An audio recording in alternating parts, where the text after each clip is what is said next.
Hello. Hello, everyone. Welcome to Digital Innovation Season, DIS 3.0.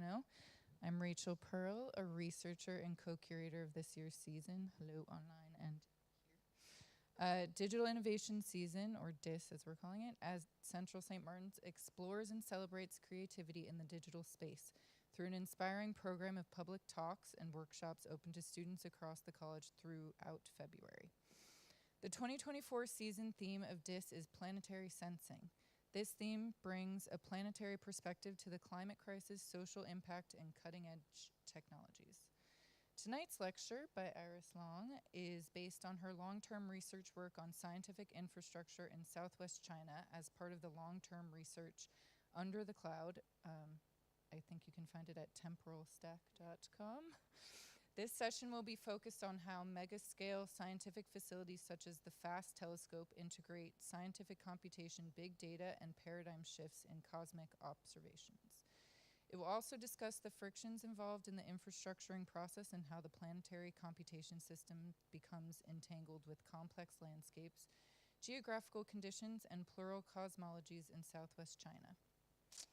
Iris Long is a writer and independent curator specializing in the megastructures of science and technology in China, the psychogeography of technoscience, and plural cosmologies.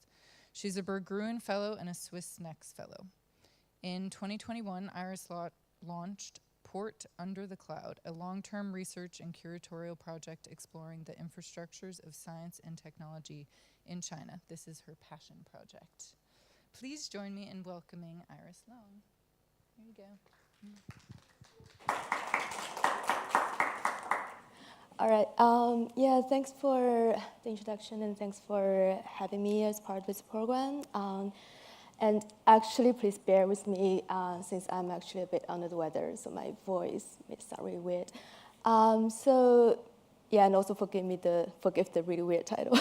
So today I'll be sharing with you a part of a long research project about large-scale digital and scientific facilities in Southwest China, ranging from data center complexes and scientific apparatuses that appeared in the past 20 years.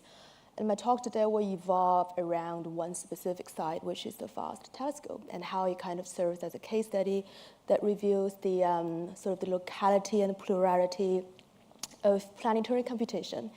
And the talk will be divided into 3 parts. So a bit of background, a bit of primary research materials, and some personal reflections, and then a part that is more, in a way, speculative.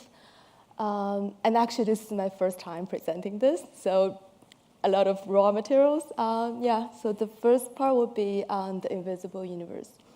So maybe before kind of presenting materials about the FAST telescope, I think it's worth returning to kind of the basic notions around radio astronomy. So radio astronomy can be seen as a kind of like a subfield of astronomy focusing on studying celestial objects that are at radio frequencies, which is a really large part of the spectrum from dozens of megahertz to hundreds of gigahertz. And then it is also a field with a rather short history. So basically, radio astronomy only began in the 1930s, like less than 100 years ago. And the images here kind of demonstrate several kinds of radio telescopes that have been constructed. So like really early telescopes. The second one in the first row is the world's first ever functional radio telescope, and also the Georgia Bank Observatory in the UK, and also Green Bank, of course, everyone knows about that in the US. FAST, which is my case study, and then a non-existing one, which is called the Lunar Radio Telescope, LCRT, which is a proposal by the NASA Institute for Advanced Concepts to create an ultra-long wavelength telescope at the far side of the moon to avoid interference. And also, the history of radio astronomy is also a history of kind of expanding our sensing apparatuses to the invisible spectrum to make sense of the invisible. And the rapid growth of radio technologies was also kind of connected with the post-World War II mentalities of weaponizing the invisible. Like we kind of began afraid of invisible attacks, or there were even like rumors about radio technologies being used to wipe out people's memories.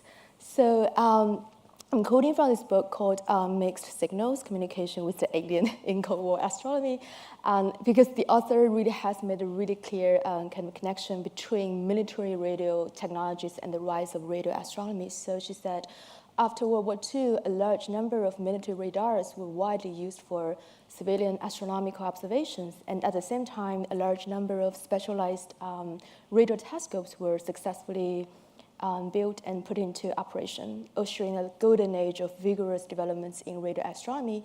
And this kind of directly led to the four major discoveries in modern astronomy in the 1960s. So quasars, pulsars, interstellar molecules, and cosmic microwave background, so CMB. And in addition to the kind of single-dish radio telescope that we saw in the previous slide, there are also other ways for conducting radio astronomy. Like for example, this is an image of the square kilometer array SKA telescope, which is an intergovernmental and international radio telescope initiative being built in Australia and also in South Africa. So instead of using one single dish for signal receptions, the idea behind SKA is to actually divide the observational process into multiple physically distributed antennas and then kind of merge the signals through computational methods. And radio astronomy is also a very good example of expanded sensing. So like we began to see, quote unquote, see frequencies that are obviously beyond our visual capacities. So like, and also very interesting, like radio astronomy is also sometimes described as machinic listening rather than machinic seeing, which highlights in a way, I think, it's a bit of epistemological change here. And also, in addition to radio, there are also all kinds of telescopes capturing signals at different kind of frequencies. I don't know if the image is clear here, but like you can see X-ray, ultraviolet, and gamma ray. So like expanding our sensing apparatuses into like really large, sort of like the bandwidth of the spectrum. And visually, and this is like the image over there is visually like how different, I mean the same galaxy or same sort of like celestial object will look like under different frequencies. Although, I mean, in radio astronomy, we often see like a rendered image as a visible object of the galaxies or other stars. But actually, the process of radio astronomy itself is really like hardly associated with the act of seeing. So, in a way, instead of the mirrors and lenses that optical telescopes use to observe the visible part of spectrum, meaning that those wavelengths of light which are like human eyes can perceive, radio telescopes often use like receivers, parabolic dishes, feed horns, and antennas to explore the invisible universe, meaning that light in the cosmos which has a wavelength too long for the human eye to detect. Another sort of comparison between the imaging of an optical telescope and the radio one, so you actually see the differences. And the more imaginative project in radio astronomy is the EHD. I think Christina also talked about this in your session. So it's not a one single telescope, but instead a global network of synchronized radio observatories that kind of work together to observe radio sources associated with the black holes. And the telescopes are working at 1 millimeter wavelengths for the sake of what they call spatial resolution. So because only observations with the Earth-sized EHT array at wavelengths below 2 millimeters have this theoretical resolving power sufficiently to discern the very, very small size of the event horizons of black holes, such as M87. So epistemologically, rendering the invisible universe means that inviting kind of non-human sensing into this discussion. And the drive for better sensing has also led to the birth of really scaled up devices like the mega structures that we call. And in order, for example, like in order to image the black hole, you essentially need a telescope that is as large as the Earth itself to get, and also at a very specific frequency to really get the image. And then to some extent, to sense better means to scale up, not just in physical size, but also in data aggregation. So like along with the growth of radio astronomy and for example, like astronomical observations at really wide wavelengths, and also the sort of expanding sky survey missions, like for example, the Sloan Digital Sky Survey, which means like we get the data of the entire universe. So in a way, astronomy research has been changing from, in a way, being hypothesis-driven to being data-driven or being data-intensive. There was a book, actually an anthology of essays, I think back in 2009 or 10, called Fourth Paradigm, the Fourth Paradigm Data-Intensive Scientific Discovery, which in a way highlighted advanced computing capabilities that really help researchers manipulate and explore the massive data sets in contemporary science. And in this anthology, the fourth paradigm science was defined as a new paradigm beyond experimental and theoretical research and computer simulations of natural phenomena.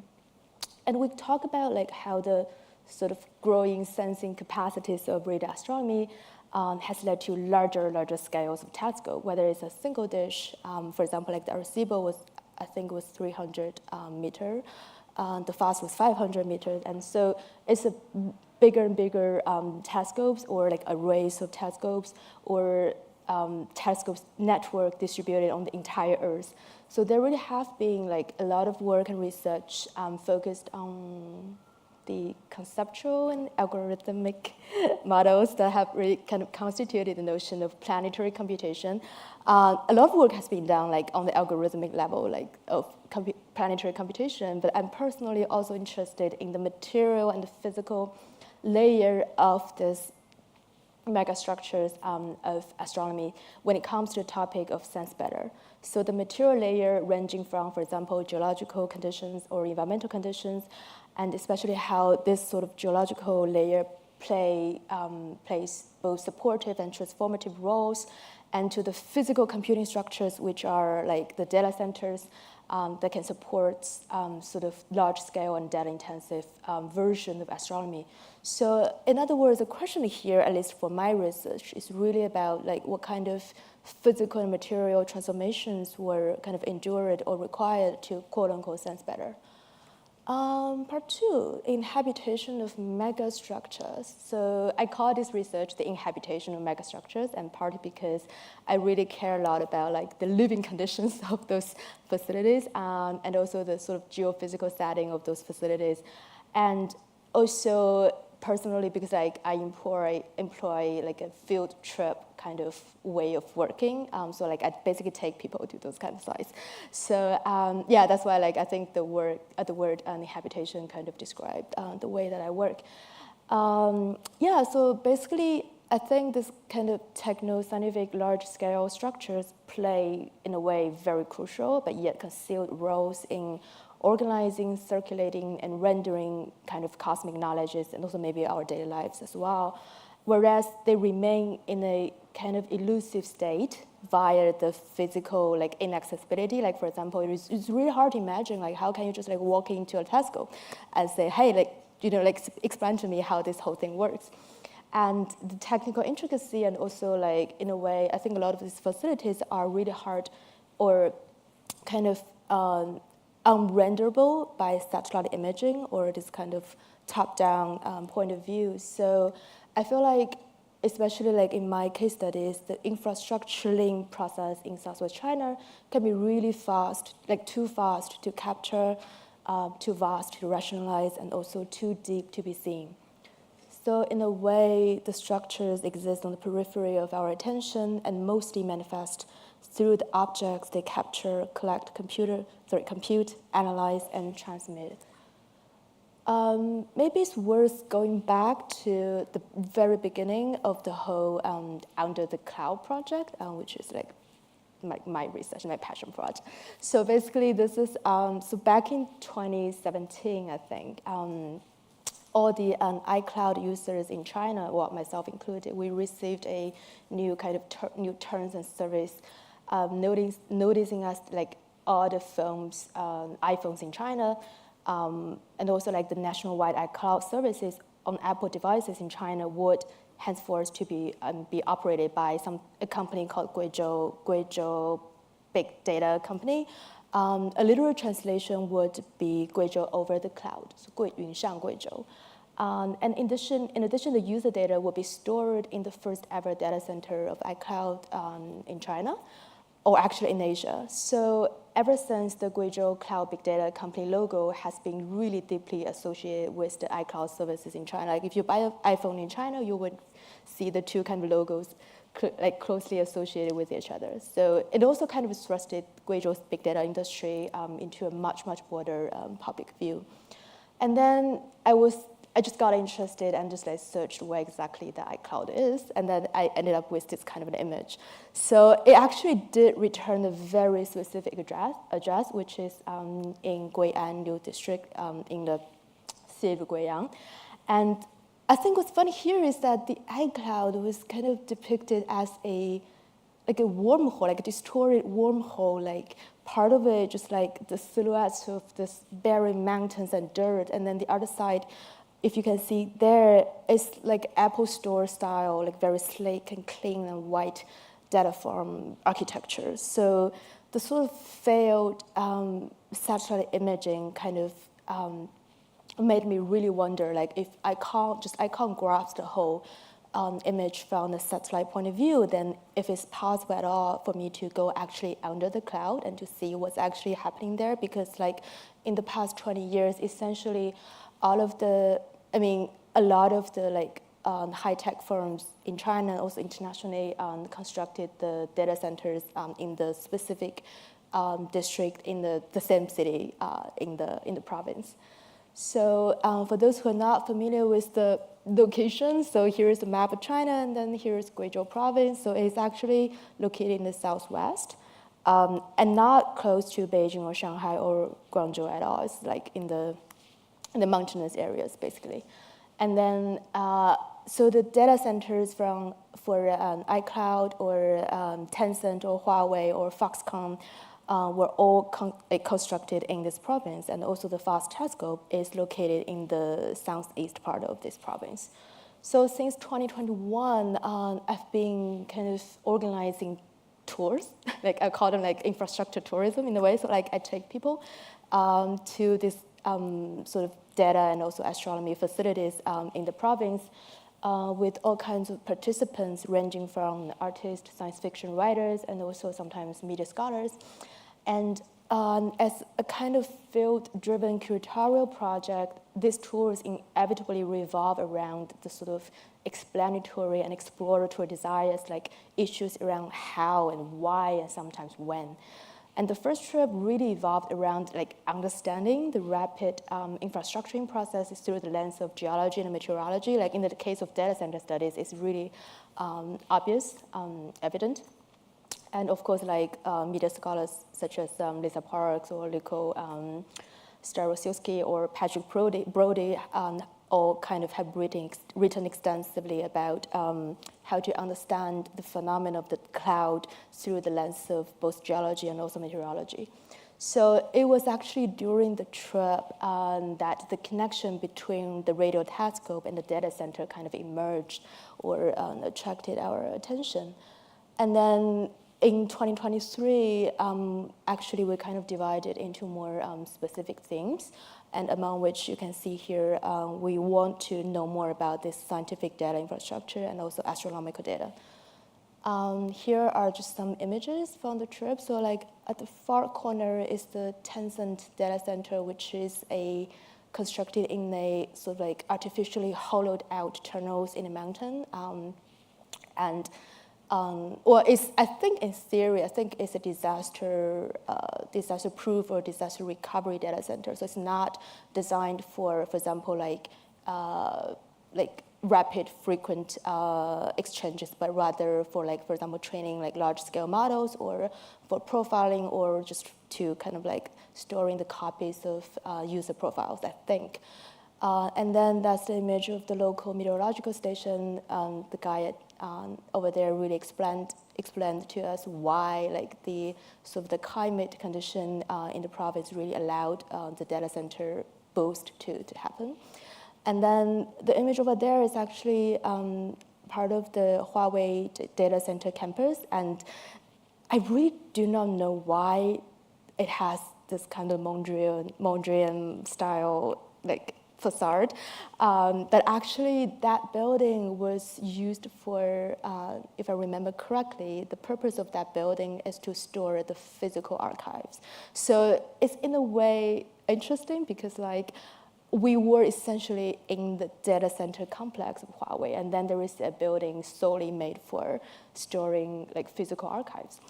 And also you see this like really interesting architecture in the Huawei campus. By the way, the whole Huawei data center is visually, like architecturally, it looks like a European town. So like we have this sort of like, I don't know which style it is, but you have like architectures, the facade of which is like sort of like a European Baroque kind of visual, but the side of it, as you will notice here, demonstrate that it's actually like ventilation fans for the server farms, which means that it's not built for human beings, instead it's built for machines.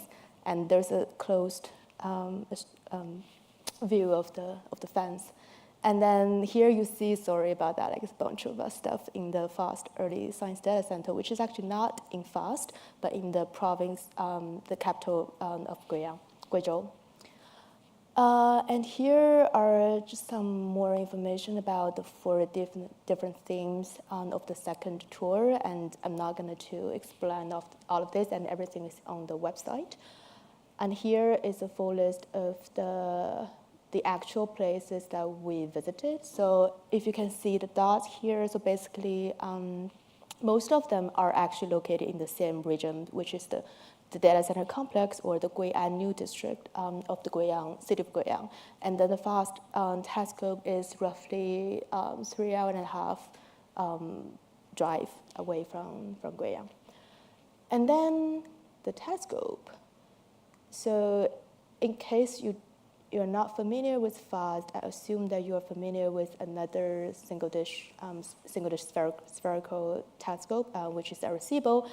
And I think you might have seen it either I think it was in one of the James Bond film, and also in Ted Chiang's film, the video essay, The Great Silence. FAST is actually essentially similar to Arecibo, which is that they're both single dish telescope. But what's different between them is actually FAST. Although, like if you see from the image, you will assume that FAST has a spherical surface, but actually it has hundreds or thousands of actuators like underneath each panel, which means that the corners of each panel can be pushed and pulled to create all kinds of like paraboloidal like structures to focus on different subjects, which means that it actually has a larger kind of vision than the Arecibo. And then historically, actually the FAST project was actually initiated as part of the SKA concept. So like China wanted to join SKA at the beginning. And also China has this kind of like what they call mega science program. So like constructing huge scientific apparatus, ranging from telescopes or like colliders or tokamaks and all the kind of big things you will have like in your mind. And then FAST, in a way, kind of evolved into a standalone project, and quoting from the chief scientist, Li. And again, quoting from the chief engineer, Nan Rendong, he basically described 3 aspects of this project. So it's just basic information about this telescope. So it's located in a site with deep karst terrain at a place called Dawodang in Guizhou province in southwest China. And then it has an active primary surface, which is 300 meters in diameter and comprised of 45,000 individual panels. And then it has a lightweight feed cabin driven by 6 cables and several mechanisms plus a parallel robot realizing the half-closed loop precision control. So this image from 6 tone actually demonstrates really clearly how the actuator works. So if Arecibo can be seen as a static telescope, FAST is actually an active one. So the actuators will kind of controlled by algorithms, and they will kind of control the reflection surface of the dish and creating all kinds of sort of like reflection method according to the purposes of the observation. And I have a 1 minute video to give you a better sense, like a visual sense of how the telescope looks like. Guizhou, a 45 million-year-old crater, has been selected to house a man-made marble. 这种射电望远镜是不能受到无线电波的一个干扰的。 The karst geology proved ideal for flood prevention. 然后这种地方呢，会像群山围绕着一个大的洼地。然后这种洼地的话呢，它有个特性，就是它的水全部会渗到地下，然后会有暗河、暗流。只要你不管下多大的雨，好像那个水都会流到地下一样。 Sheltered by the rugged mountains, 5 kilometers from human interference, this is the ideal location to store a radio telescope. But building it a major challenge. FAST's 500-meter dish is a jigsaw made up of 4,450 individual automated panels.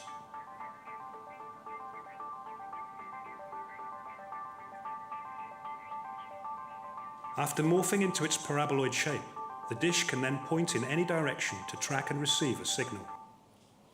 Yeah, so it's just a visual demonstration of the mechanism. Well, I'm not a technical guy here, so I can't explain more like how exactly the algorithm works. But the result of such a complex design is that the telescope kind of ended as sensitive enough to distinguish the chirping of cicadas amidst the sound of thunder. So that's how sensitive that telescope is. And so back to this diagram. So I said I'm really interested in the kind of physical and material layer or transformation that were kind of endured when such a large thing was constructed to sense better. So I will explain a little bit like how exactly the physical and material transformation actually happened. So a little bit more of background information. So the province of Guizhou is actually really renowned for a specific type of geology called karst landscapes, meaning that the bedrocks are actually always dissolving, so which kind of creates all kinds of like sinkholes, sinking streams, caves, or like subterranean rivers, and something. And actually, this kind of geological process has given the region a lot of natural depressions, like the negative space. And local people will call them sky sink. So it's like this, yeah, sky sink, which actually became a natural host for a negative-shaped radio telescope. And actually, Arecibo is also constructed in a karst landscape. So I guess you may be curious, like, I mean, I was really curious, like, apparently there were like hundreds and thousands of such like negative forms in the whole province, and how did the scientist and engineer kind of choose the specific depression to host this specific telescope? So actually what happened is like, so the beginning, I think that the whole kind of site selection process started for FAST started in 1994, so 30 years ago. And a lot of sort of specialists from the National Astronomical Observatories utilized back then remote sensing technology, both from satellite and also like from flights, like planes, and also all kinds of like modeling techniques to conduct really broad survey of suitable sort of areas in the whole region. And after multiple on-site inspections, they analyzed over 400 depressions and created a high-resolution digital terrain model images for 90 candidate depressions. And once the kind of general direction was confirmed, the National Astronomical Observatory commissioned 2 different scientific research teams to do like parallel investigations or like independent searches. So basically each institution used remote sensing equipment to individually select from more than 300 candidate depressions. And in the end, both institutions gave the highest rating to the Daodang in Pingtan country, which is where FAST right now is located. And one of the criteria is like to minimize the earth that has to be dig out from the original site, in order to save both workload and cost. So to summarize, actually 3 types of sensing and simulating steps were taken 30 years ago to find the ideal sky sink for building such a sensing apparatus. And a set of digital technologies were employed to make sense of the geo-environmental conditions of the site. And unlike other types of infrastructure, such as a railway, this this radio telescope requires a very specific geometrical hosting. So like it has to be nearly like in a sphere shape. And then as well as the precise control of the stabilities for the rock, the circulation of the water, as well as local climate. So in both visible and invisible sense. So all the sort of aforementioned measurements and evaluation require the use of planetary computation technologies, such as satellite imaging, terrain simulation, data collection, and analysis. So taking the on-site inspection as an example, so basically in order to inspect one potential candidate, the engineers have to cover a total of 157 monitoring points, requiring the reading of 5,652 data points. And then similarly, I mean, in a way, this nature of data-intensive astronomy also requires the construction of respective data centers, data farms, and computing networks, which are not only physical, but also geological, and I will explain that later. So the data generated by large astronomical devices, such as the FAST, is equally astronomical. So taking like EHT as an example, the data generated from the EHT actually have to be recorded to a hard disk and manually transported to the central processing facilities in Germany and the States. And FAST will also use something called the Next Generation Archive System, NGAS, developed by the International Center for Radio Astronomy in Australia and also the European Southern Observatories to store and maintain the really large amount of data that the telescope is expecting to collect. So to give you a sense of how large the data will be, so NGAS expects to handle about 3 petabytes of data fast every year, enough to fill 120,000 single-layer 25 gigabyte Blu-ray discs. So in the case of FAST, actually, there is also a data company which kind of customized the data storage and sort of like analysis solution for this telescope, which is generating more than 3 petabytes of data each year. And the data is actually processed in 3 steps. So the really raw data is processed just at the telescope. So I'm assuming it's actually pre-processed. And then through a single cable, the data is transmitted to the FAST Early Science Data Center in the local university in Guiyang, which is 100 kilometers away from the telescope itself. And we actually visited this data center. And then the data will travel for 1,730 kilometers to Beijing, where the National Astronomical Observatory is. So basically, that's how the data will be stored and transmitted from the telescope to the city of Guiyang and then to Beijing. So to get a visual sense of how it travels, and here's the FAST, and then 100 kilometers, you get to Guiyang, and then you go all the way up to Beijing through a specific network, which is called CENI. I think the Chinese translation is actually something about something called the future of network, something like that. So basically, it is the first major national scientific and technological infrastructure in the field of communication and information science, and connecting different sort of scientific nodes in different parts of the country and transmit the data to the central points, such as Beijing.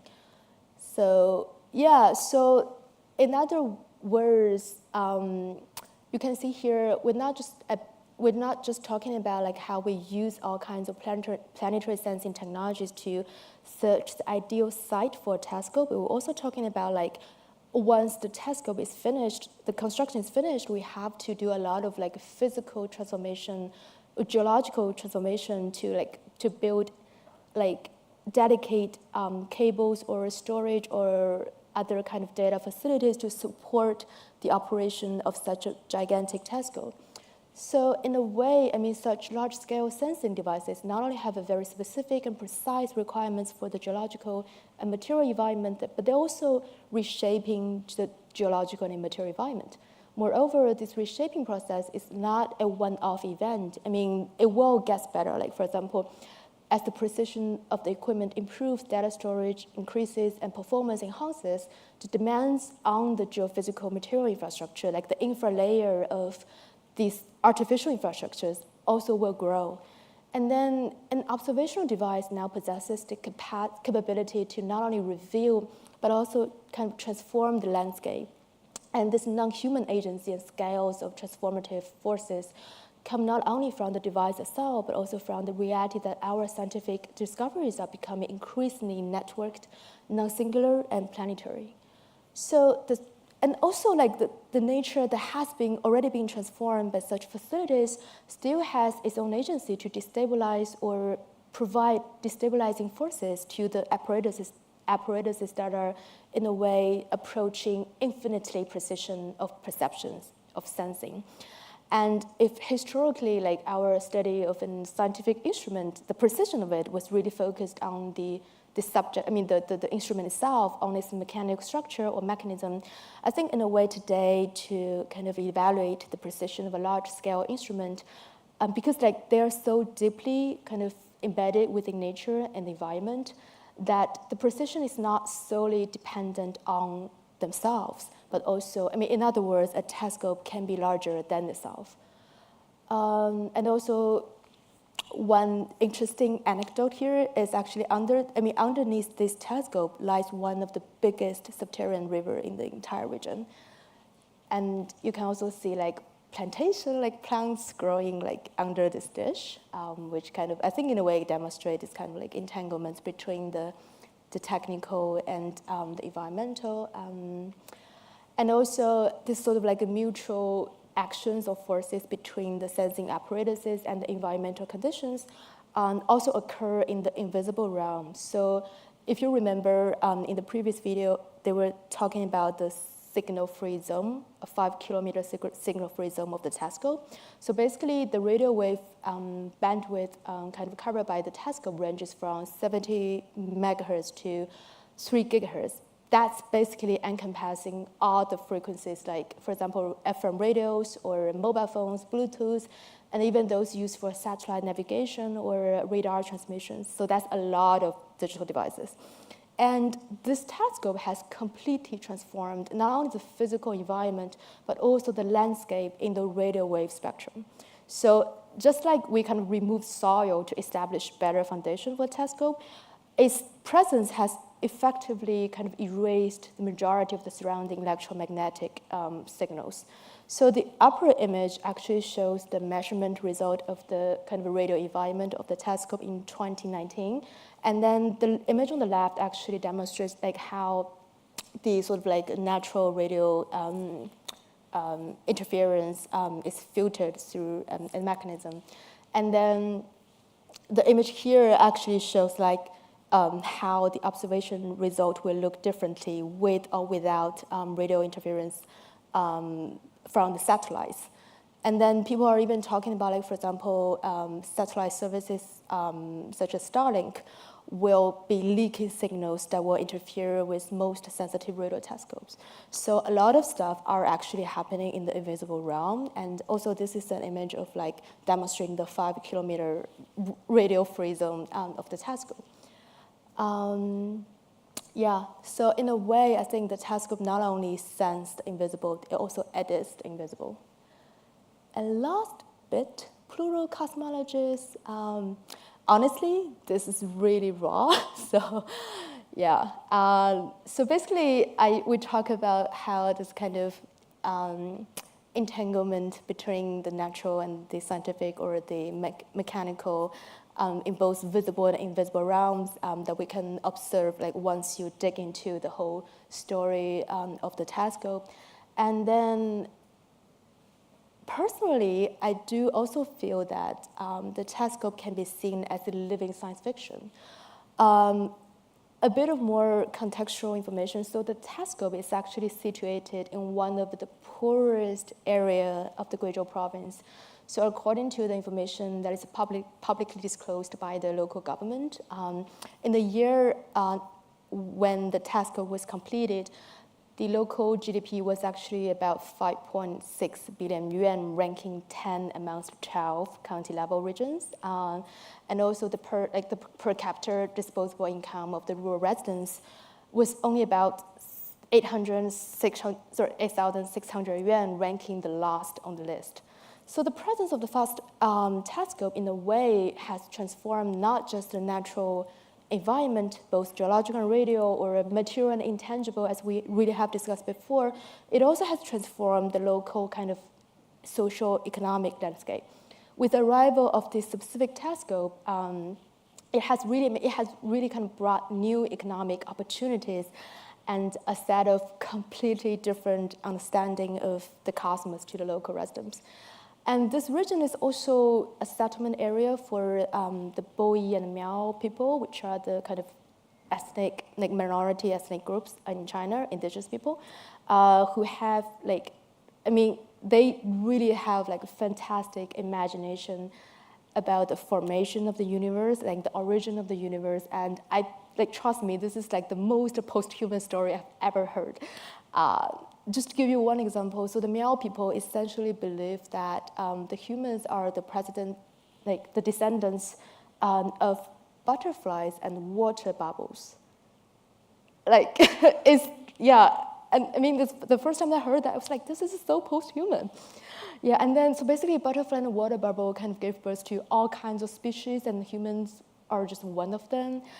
And also, they have a lot, this is like the embroidery of the local minority people, and they have like a lot of visual depictions of how this parallel universes exist between life and death, and then how these universes mirror each other, and really fantastic imaginations. Long before we have this sort of like the contemporary notion of cosmology with the arrival of the fast telescope. And what happened is also the rural area near the telescope was also transformed into something called an astronomical town that really caters for tourists and kind of facilitates the purpose of scientific communication. So we also went to the astronomical town, of course, that you can't miss it. And here you will encounter like a lot of highly science fictional names, such as the Greenwich Road and the Equator Road. I think there was also like Einstein Road or something like that. And also like astronomical elements are also ubiquitous, like you can see on the sort of like facades of a lot of like local buildings. And this is an image of a local real estate company, which is branding its new kind of residential complexes. And the name of this residential complex is called Interstellar Home. So I wish I could stay in one of those places. So in a way, I think what I'm trying to say here is like the plurality of cosmologies in this area is not merely kind of the coexistence of the contemporary science and the indigenous belief systems, but also this weird, bizarre, like diffused, discursive, or even like linguistic fantasies of the cosmos, whatever it actually means. So, also like the local people even invented what they call quiet tourism, meaning that if you will experience an astronomical trip without interference of any kind of mobile signals, because you will be staying in a hotel within the 5-kilometer quiet zone. So essentially, you will not have access to any kind of digital technologies. So it's a way of, they call it quiet tourism, which is fascinating. I really want to experience that, if I have time. And so when I said fast is living fiction, it's partly because I kind of felt this sort of discrepancy amongst all sorts of cosmological ideas, the local mythical stories, the scientific concepts, the really bizarre imagination about alien communication around the telescope, and a lot of artistic investigations. All these elements are really kind of making this science fiction alive. And a telescope that, like this, seems to be really static and robust, as if it can kind of stand till the end of time. But I think in a way, at the invisible level, it's really metamorphosing all the time, like generating new geo-landscapes, as we've seen before, unprecedented networks of computation, and as well as sometimes urban legends, which are equally fascinating. And artists are also really quickly capturing such kind of complex entanglements. And I would like to show one short film that is produced under the framework of the Under the Cloud project. It's about 14 minutes, but I feel like it's really worth showing the whole thing. So And I'd like to end this presentation with the film made by my long-term collaborator and a really close friend, He Zike. And the film, in a way, I think really elegantly weave together a few elements that were discussed in this session. So like the data center, the connection with navigation or remote sensing system, the telescope, and civilian life in the local region of Guizhou, and all kinds of fantasies. Yeah, so let's watch this. Turn off the light. 关掉，然后再打开电源。你会丢失上一个绘画中的内存数据。当你走到生命的尽头，你会失去这一生的所有记忆。但是我不会。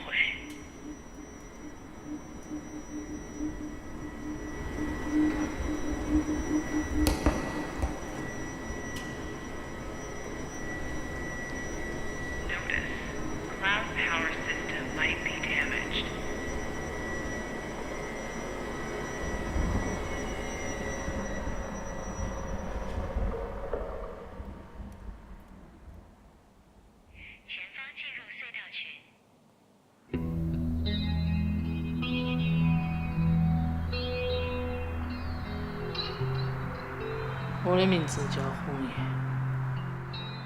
叶，一种能识别方向和传递书信的鸟。我还记得，当我还是个出租车司机的时候，我熟悉指点的每一座桥和每一个隧道。但是城市的发展比我快多了，快到没得导航我都找不到方向。时间一长，人家都觉得我好像一个电子人。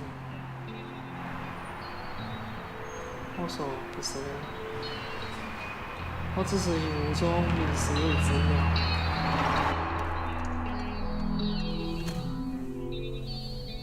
我经常开车转来转去，就像我还是个出租车司机。我的记性越来越差。但是现在，我退休好多年以后，都还是可以研究看出来哪个需要坐车，就像学会了就不会忘记咋个游泳。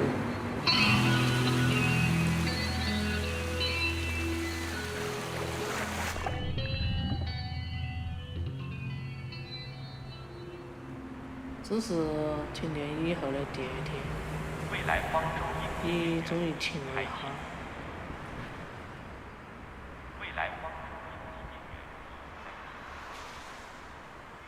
路边有个人，我好像见过，又好像认不到。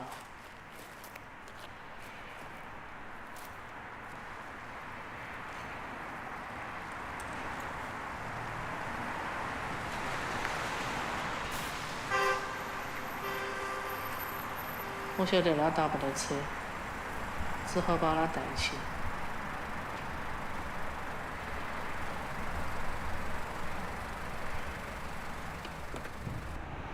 导航老是出问题，有人说是累积到数据中心，一时机可能也出了故障。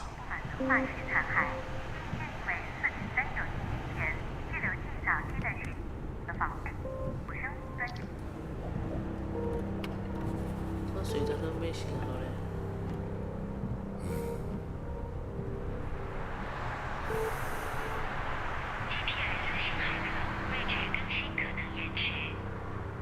前面应该会路过烤巷谷，那边有条小路叫红岩坊，导航都找不到。会穿过暗路乡。是不是喝多了？真的，但是已经荒废好多年了。说那些进入时间隧道的人，没得人还接到自由的班。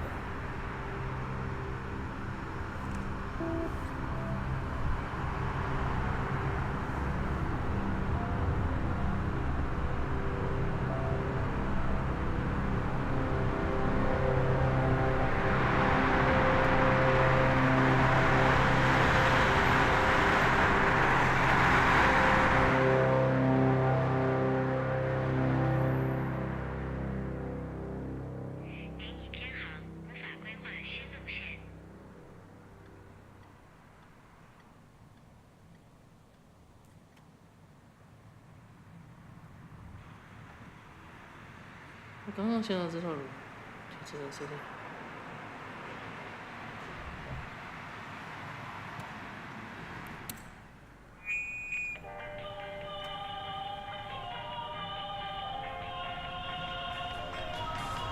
他们你是不是也在想这首歌？这是我以前唱的。一心却想抛开你的情，回避着你动人的眼睛，如梦一般，如水一潭，总是叫我无法消受我这样的温柔。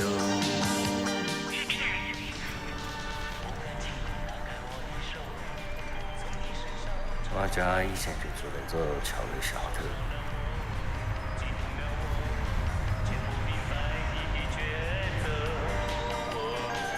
现在都找不到了。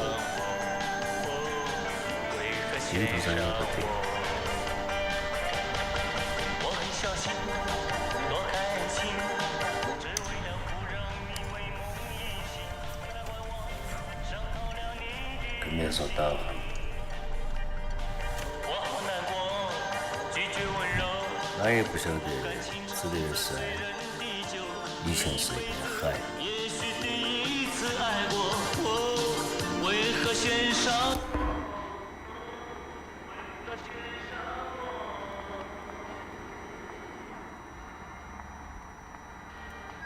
我也还没得忘记，当我还是个贝壳的时候，海水从这边消失。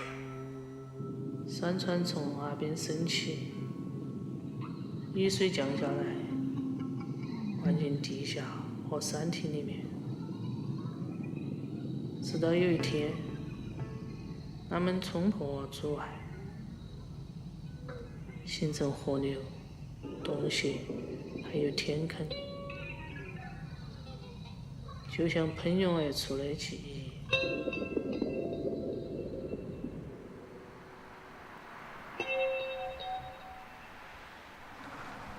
还有一回，我梦到我是一颗星星，有规律的旋转和闪光，就像一个灯塔一样。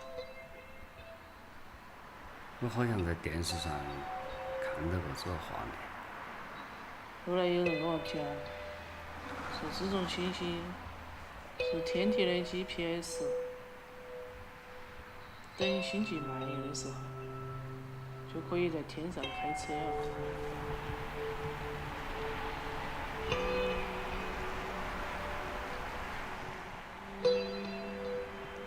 虽然有一天他们也会实现。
你还想得起哪样？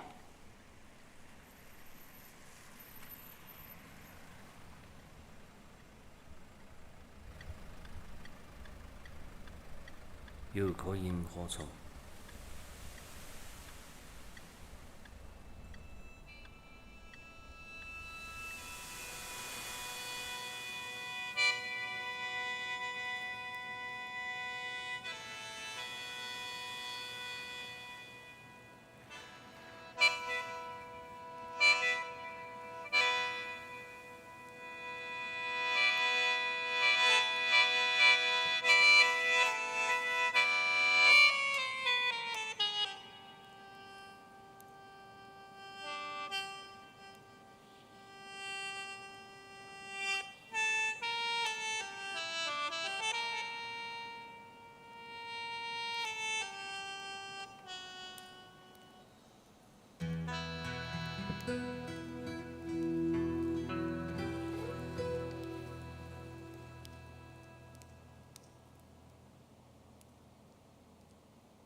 我记得好多事，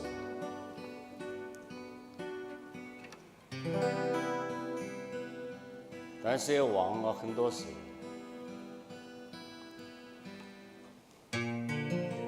燃烧了大数据，会带走不好的记忆吗？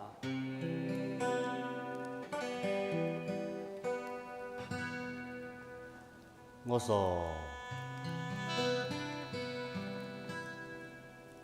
那是你不想记得。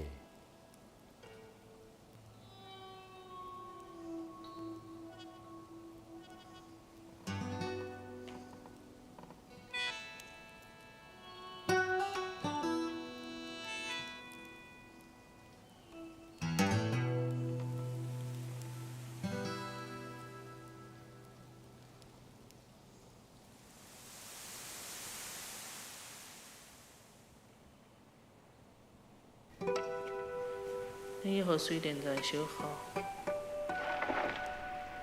淹没这片石头台，是不是也可以做到水底呢？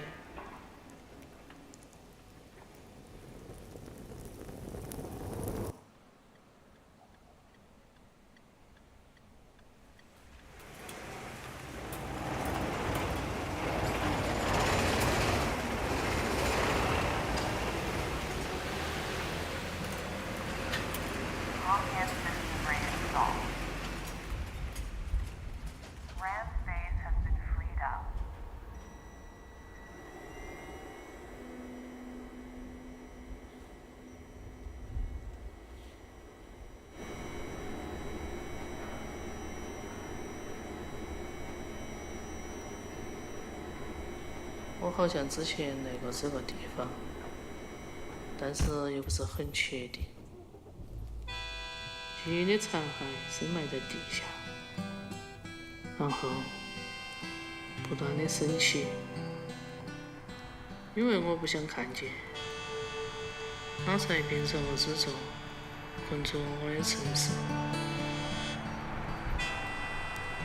其实我从来都没得在纸店看到过一只红鱼，云层太厚了，就算它们飞过来，可能也找不到这个地方。但是我不会。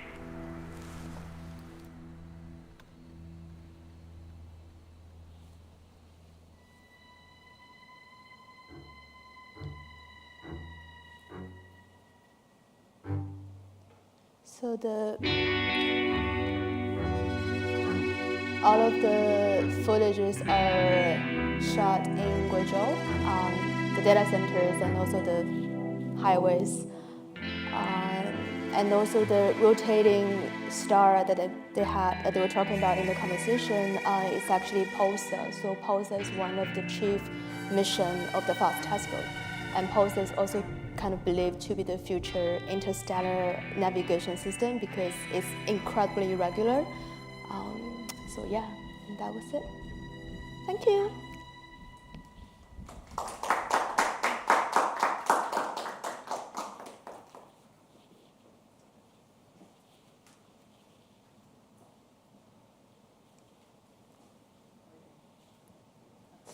Does anyone have any questions? Nope.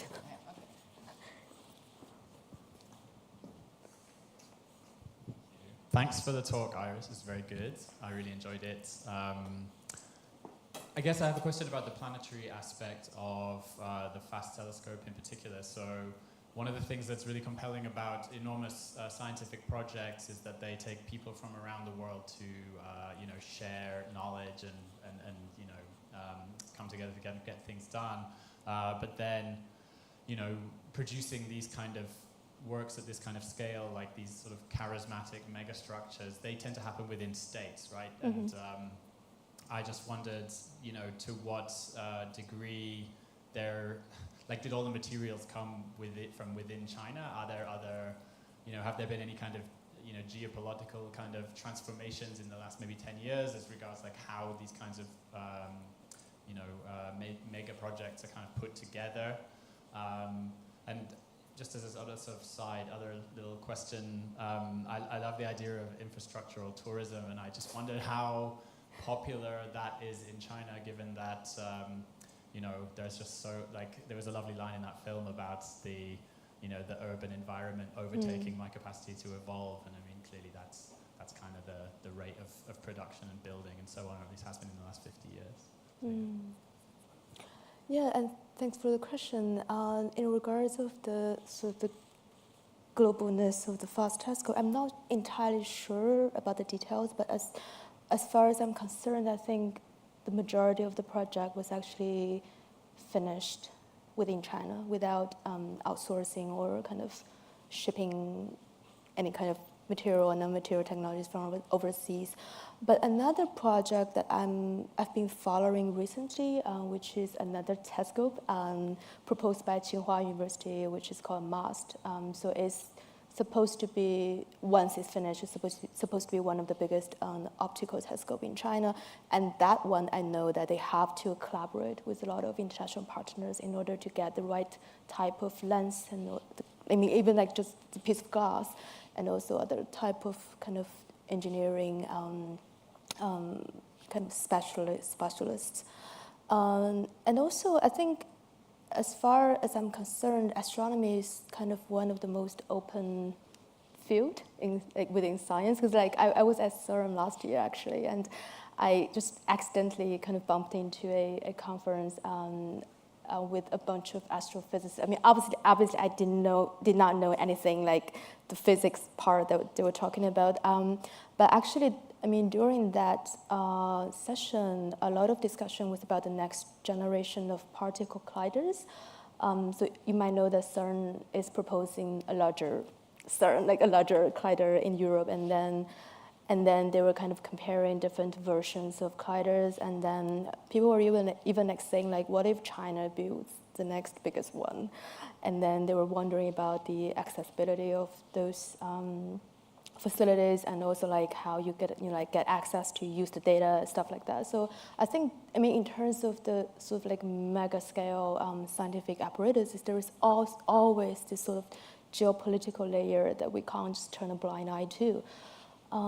Even like James Webb, like I was talking to an astronomer that I know, and he was like writing application for, you know, like the observing time for JWST, and he was like so worried, and he was like, yeah, I don't know if as a Chinese scientist if I can get access to the slots. So nevertheless, I mean, I do think that at least I can't say anything on behalf of FAST, but I can say, I mean, according to my own understanding, I think a lot of such facilities in China are really open to international collaborations, but that just does not necessarily mean like it's entirely, how to say, like we can entirely kind of ignore the geopolitical sensitivities.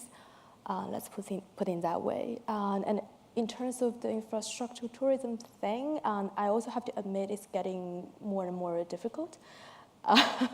Like way more difficult than in the beginning, because of I mean, obviously, I think one of the reasons why it was easy before is because a lot of data centers there are, I call them quasi infrastructure. So like they were not finished. Like the first time I went to Huawei campus, I think a lot of facilities there were not in operation because they were still building the thing. So, and then in that case, it was really open. And once it's finished, in a way, you don't necessarily have that kind of accessibility to them. Yeah. It's a pity. It's a really pity. Yeah. Thank you. Yeah, thank you so much, Iris. I guess you talked a lot about, like, what are the different infrastructures that make the sensing possible, like how it recurses upon the environment around it. I'm curious if you can talk a little bit about, like, what is the telescope sensing? Like, is it allowing us to sense something about the universe that was not previously possible? Is it just a matter of, like, this is another telescope that is, can see a little bit better than the previous ones? Like, what kind of things has it enabled in the sensing? Yeah, I mean, just to the limit of my knowledge, I think a lot of recent telescopes are really focusing on the kind of the deep past of the cosmos. Like, for example, SKAO, it has this kind of like multi-layered signal filtering, and then it has this kind of sensitivity to retrieve remaining like really faint signals from the, so like, I think they call it like the first light of the universe.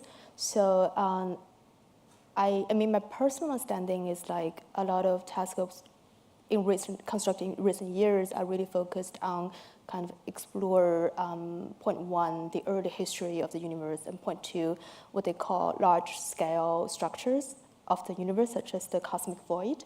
And also, some telescopes are really specialized in detecting specific signals, like, for example, FAST, since its finished construction, I think it has already detected thousands of pulses, which were just not imaginable in previous versions of radio telescopes. So, I mean, I think each telescope has its own mission, but overall speaking, I would say it's about revealing like a deeper time, like temporal structure of the universe, and also identifying specific celestial objects. Yeah. Okay.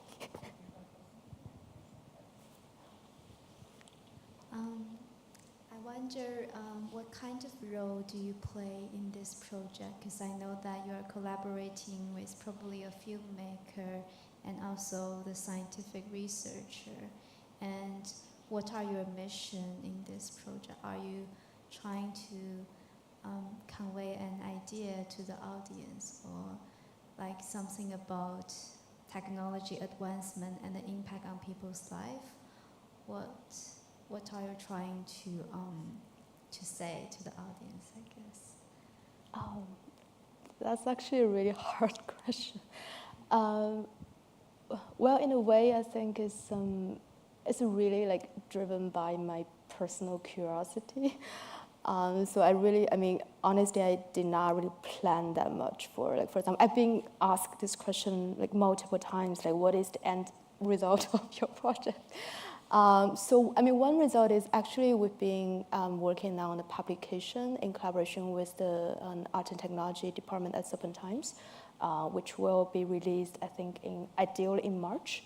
And you can get access to the free PDF. So it's a collection of essays and interviews, and also some field trip notes that were taken during this research. And also, like, since the beginning, we've already had over 30 people participating in this infrastructure tourism project. So it's really growing. And I mostly see myself as a facilitator, like connecting people with those sites, and also identifying who will be the key person to talk to, and whether or not it's possible to get access to specific places without interrupting too much of the daily operation, and to kind of be honest to the complexities of the situation that I'm kind of observing throughout this process. So, like, I'm not thinking of giving conclusions or anything like that. So it's like, it's still an open project, and I hope that we can do an exhibition at some point next year, if everything goes well, and yeah, and that's it.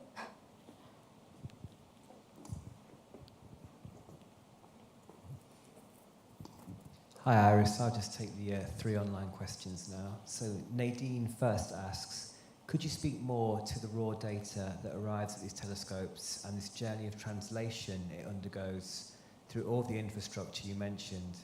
Is the data truly ever raw? Is what? Is the data truly ever raw?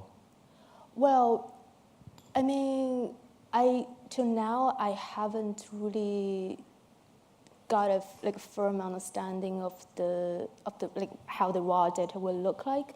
But I did ask the scientists at the FAST Early Science Data Center. I think, well, I mean, the raw data of the telescope is, I have to say, it's really raw, and then that is precisely why like the company providing one of this data solutions is called INSPIR. So if you search INSPIR plus FAST, you may get like how exactly algorithmically they kind of solve this data storage problem.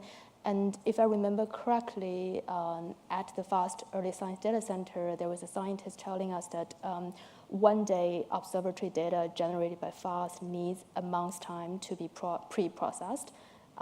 Then it can be kind of used for further analysis or scientific discovery. So that's kind of the amount of data that needs to be pre-processed. So like one day and 1 month. Yeah. Cool. And the next question is, could I ask if there are any examples of how these technological infrastructures resonate with the local cosmology? Resonate. I think that's my next mission. I really want to know more. But I mean, okay, so maybe I can share a bit of my next plans. I'm going to open a coffee shop in the astronomical town. Well, it's not an actual coffee shop, but like I plan to do like a pop-up coffee shop. And partly because like my kind of visit experiences tell me that obviously the telescope is really prominent, like physically, but also in the same time, actually, like most people who are working right now in the telescope are actually engineers instead of scientists, because they don't. As a scientist, you don't have to be based in a telescope because you have access to the data online or in other forms. So the engineers, I talked to one of the engineers before, he kind of told me that, I was just asking him, like, do you have a lot of conversations or kind of engagement with the people in the astronomical town? And he said, yeah, we go there to get food or pick up deliveries, and it was like, anything more.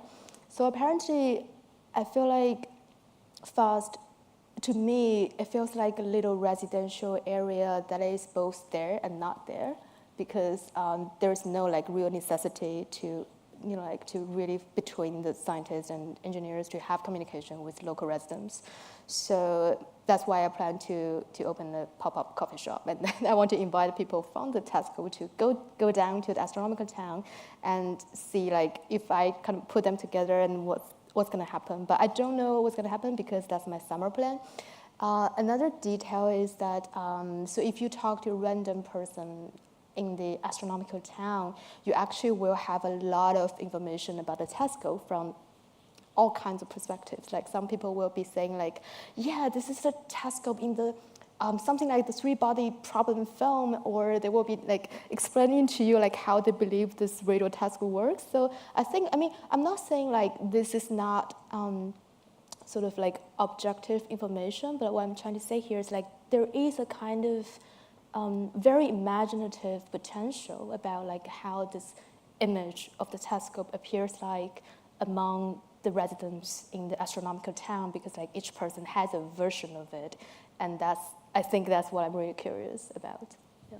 Great, thank you. And finally, Stephanie asks, I'm curious about how you think virtual technologies like VR might help us access, explore, and/or understand these spaces, or if you think it might also close them down in some way. VR technologies? Well, as far as we remember, FAST does have a kind of like online tour you can enter to get like 360-degree view of the space. But yeah, I agree that I think many people know about like the CERN has been doing this sort of like Arts and CERN project to kind of opening up some of the resources to artists. And I think what I'm trying to do here is like, I'm not entirely sure about how much that will be conducted in the form of VR, but I think there is a kind of potential opening up the space of FAST or other similar places in China for artistic engagement and investigation. I think that's maybe a more broad way of communicating like what's in there, or like kind of unblack boxing the devices and making it more accessible to the general public. Well, I'm sure VR can be one of the forms, but maybe there are other interesting ways of bridging these two different types of understanding. Yeah. Brilliant, thank you. And just one more addition. This is a really thought-provoking talk. I wonder how you would deliver this talk to scientists and engineers if you had a chance. I have another talk that is dedicated tailor-made for scientists. So basically, in order to make these kind of site visits happen, I'm really used to presenting to scientists and engineers about like why it is at all interesting or necessary to bring random artists or science fiction writers to the sites. So yeah, I think in a way it's a different way of storytelling, but essentially, I mean, in those kind of presentations, what I do, well, first of all, a lot of scientists really care about like communicating the scientific results. Like I think there's even a word for that called visual engineering, meaning that like artists who create, for example, like cover images for nature, I think that's called visual engineering. So like the first time, I mean, when I approached to many of them, they will be asking like, oh, you're talking about making illustrations for our papers, right? And I was like, yeah, maybe, but there are something more interesting. So, and I ended up just presenting to many of them a personal collection of interesting artists and science collaborations, and demonstrating to them, okay, maybe there are projects like this that you might find intriguing and relevant to your research. And actually fast, they actually had a project which is using the pulsar data to compose like a piece of music, and that actually went viral on Chinese social media. So they, in a way, I think they are interested in general. But I have to admit, like for now, I don't have any kind of official collaboration regarding producing artworks with the FAST telescope. It's just like all the materials presented today is just based on my personal site visits and publicly sourced materials. But I hope that I can make this happen. Brilliant, thank you so much. Okay. All right. Thank you. Thank you. Yes.